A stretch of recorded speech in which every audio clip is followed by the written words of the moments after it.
My name is Marcus Hale. 4 years ago, my life fell apart in the worst way possible. My wife, Eleanor, a powerful CEO and the mother of our son, walked out on me, and not just for anyone, but for my younger brother, Julian. It happened on a Tuesday morning, as normal as any other. I was making coffee, my tie a little crooked, while my 2-year-old son, Aiden, was finger painting with his breakfast. Eleanor walked in, stone-faced, and dropped a manila folder on the counter. Divorce papers. No conversation. No apology. Just cold words like she was announcing the weather. I didn't even need her to explain. She and Julian had been spending more time together, and I was too blind to see it. Julian, the little brother who spent his life competing with me, finally won by taking my wife. What crushed me most wasn't losing Eleanor. It was watching her treat our son like an afterthought.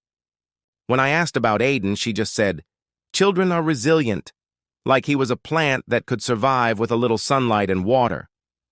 The day she left, she kissed Aiden on the forehead while he slept, whispered something I couldn't hear, and then walked out.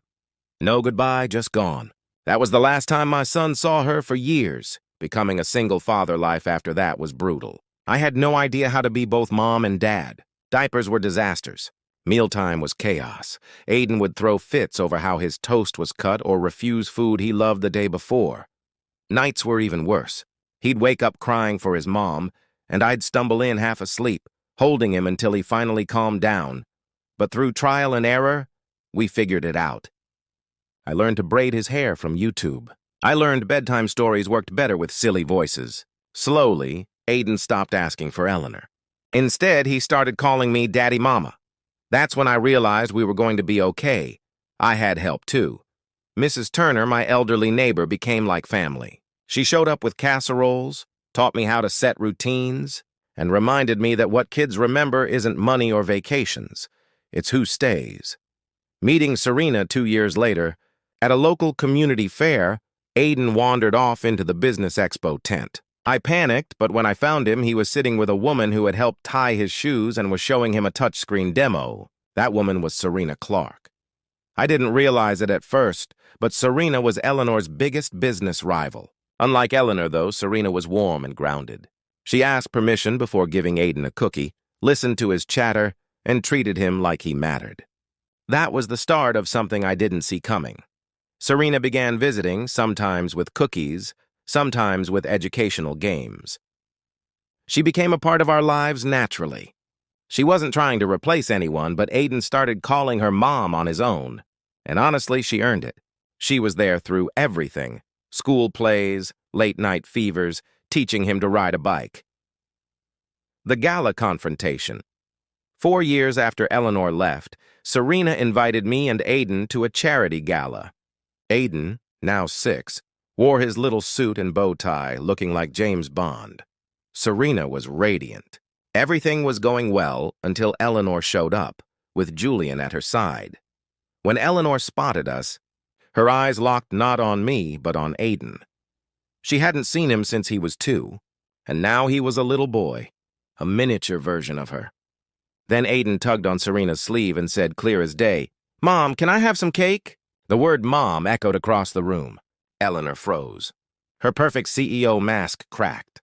She realized in that moment that her son now called another woman mom. She stormed over, furious. "How dare you let him call her that?" She hissed at me. I snapped. "How dare I? You walked away. You chose Julian. You chose your empire." Serena stayed. She earned that title.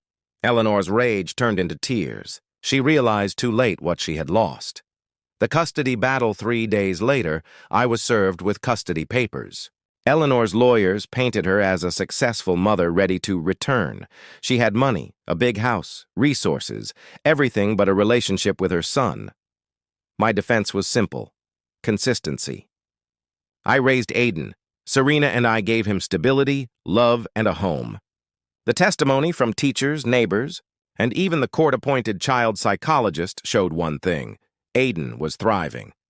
When the judge spoke to Aiden privately, everything came down to that conversation.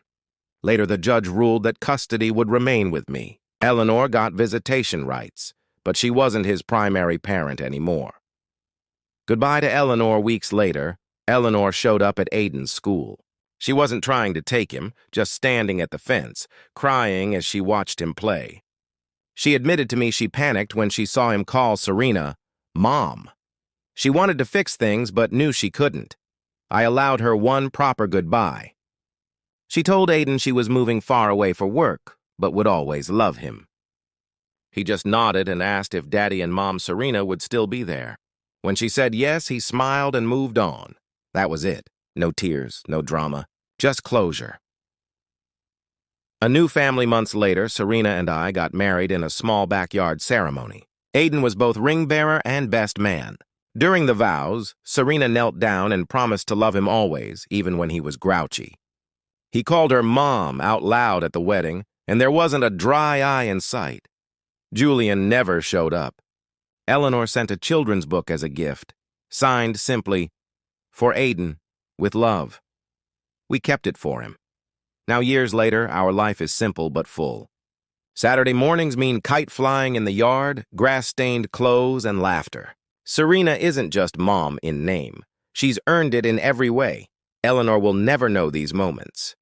That was her choice. But as I watch my son laugh with his stepmother, I realize something. Out of betrayal and heartbreak, we built a stronger family than I ever thought possible. And for the first time in years, I feel at peace. Thanks for watching.